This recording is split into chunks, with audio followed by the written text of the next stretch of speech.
In the summer of 1940, Britain stood alone against an onslaught that threatened to swallow Europe whole.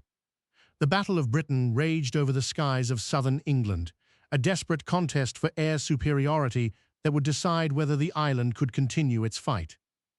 In our timeline, the Royal Air Force held the line, but in this divergent path, the Luftwaffe achieved what it had sought: dominance over the southern coast by September. German fighter wings, bolstered by new Messerschmitts and relentless sorties, pushed the RAF into a costly retreat. The loss of air superiority was not merely a tactical setback, it opened the gateway for Operation Sea Lion. The German High Command, long hesitant because of the Royal Navy's strength, now saw an opening. With the skies cleared, amphibious transports slipped across the Channel under cover of night, landing at Portsmouth, Southampton, and the Thames estuary. Within weeks, German forces seized key ports, disabling British naval assets that might have turned the tide. By March 1941, after a brutal campaign through the southeast, Berlin's troops entered London. The city fell not with a single explosion, but through a systematic encirclement: bridges blown, communications cut, and the iconic black cabs repurposed to ferry occupiers. The British government, already fractured by internal dissent and the loss of its overseas colonies, collapsed under the weight of this sudden defeat. With London under German control, a new civil administration rose from the ashes, the Reichskommissariat Britannia. Headed by a senior Nazi official appointed directly by Adolf Hitler, it functioned as the bureaucratic engine that would reshape British society. Heinrich Himmler, ever eager to extend his SS influence, oversaw security and ideological enforcement through a network of Gestapo informants embedded in every neighborhood. The first decree was simple yet chilling: all broadcasts from the BBC were to cease. Radio, the lifeblood of information for millions of Britons, fell silent on 12 March 1941. In its place, the Reichsrundfunk sent out German-speaking bulletins that praised the new order and denigrated the fallen British Empire. The sound of Winston Churchill's voice, once a rallying cry, was replaced by the monotone of SS officers announcing curfews, rationing schedules, and the arrival of German troops in civilian districts. Banks and financial institutions were seized wholesale. The Bank of England's vaults were opened, its gold reserves transferred to Berlin under armed guard. British industry, especially the shipyards along the Thames and the steel mills of Sheffield, was placed under direct German command. Production quotas shifted from wartime munitions for the Allies to supplies for the Wehrmacht on the Eastern Front. Even as the occupiers imposed their order, a quiet defiance began to stir beneath the streets of London. Former members of the Special Operations Executive, disillusioned officers from the Royal Navy, and ordinary citizens who could not accept the loss of their nation coalesced into clandestine cells. Two groups emerged with distinct philosophies. The Lion, rooted in traditional British patriotism, sought to restore the monarchy and parliamentary democracy. The Phoenix, composed largely of socialist activists and former trade unionists, envisioned a Britain reborn from the ashes of fascist rule. Both networks used the same tools: secret radio transmitters hidden in basements, coded messages slipped into newspaper classifieds, and safe houses disguised as ordinary homes. Their first coordinated act came on 5 May 1941, a sabotage operation at the Royal Arsenal in Woolwich that disabled a convoy of German trucks bound for the front in Russia. The explosion was modest, but it sent a clear signal to the occupiers: the British spirit had not been extinguished. The Nazi administration understood that physical control alone would never secure lasting dominance. They launched an intensive propaganda campaign aimed at erasing Britain's imperial past and recasting its people as a subculture within the Greater Germanic Reich. School curricula were rewritten overnight. Textbooks now taught that the Anglo-German alliance of 1938 had been a natural evolution, and that the British monarchy was merely a ceremonial appendage to the true power of the Führer. Public statues of Churchill and other wartime heroes were removed, replaced by monuments to German generals who had liberated Britain from its own decadence. Posters plastered across the city proclaimed, "Britain is Germany's home front." The Reichskommissariat also instituted a cultural audit. Music, theatre, and literature were censored unless they glorified the new order or praised Aryan virtues. Yet resistance members found ways to subvert these messages. The Lion printed underground pamphlets that reproduced Churchill's speeches from memory, distributing them in secret at tea rooms and factories.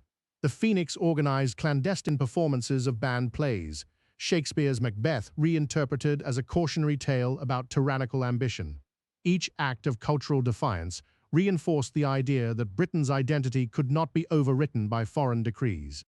While London simmered under occupation, the wider war continued to unfold. In June 1941, Germany launched Operation Barbarossa, invading the Soviet Union.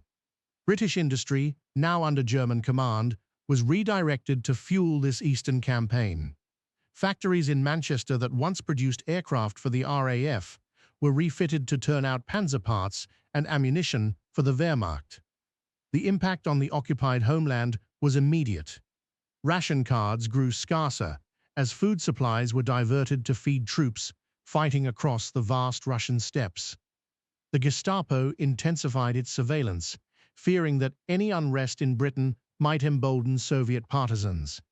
Heinrich Himmler personally authorized a crackdown. Suspected members of the Lion and the Phoenix were rounded up, interrogated, and many vanished without trial. Despite these pressures, the resistance adapted. They forged new identities for themselves, blending into the workforce that now supplied the Eastern Front. Saboteurs placed delayed action explosives in rail lines carrying German supplies to ports like Liverpool, causing bottlenecks that slowed the flow of materiel to Russia. Each disruption was a small victory, proof that the occupied nation could still influence the larger war. December 1941 marked another turning point. The Japanese attack on Pearl Harbor drew the United States into World War II. American forces began massing in the Atlantic, but their ability to aid a Britain under German control was severely limited. The Reichskommissariat, aware of the shifting balance, tightened coastal defenses and increased patrols along the English Channel, fearing that Allied amphibious raids might attempt to retake the island. Nevertheless, covert American intelligence agencies established contact with British resistance leaders.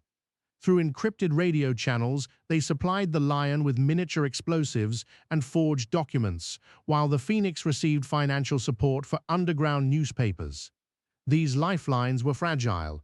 Every transmission risked detection by the Gestapo's sophisticated Abwehr listening posts. The United States also launched a strategic bombing campaign against German industrial centers in occupied Europe. Though London itself was spared from large-scale raids, partly to avoid civilian casualties that could inflame anti-American sentiment, the surrounding areas endured periodic bombardments. The resulting destruction further strained the occupiers' resources and forced them to divert troops away from internal security, providing a narrow window for resistance actions.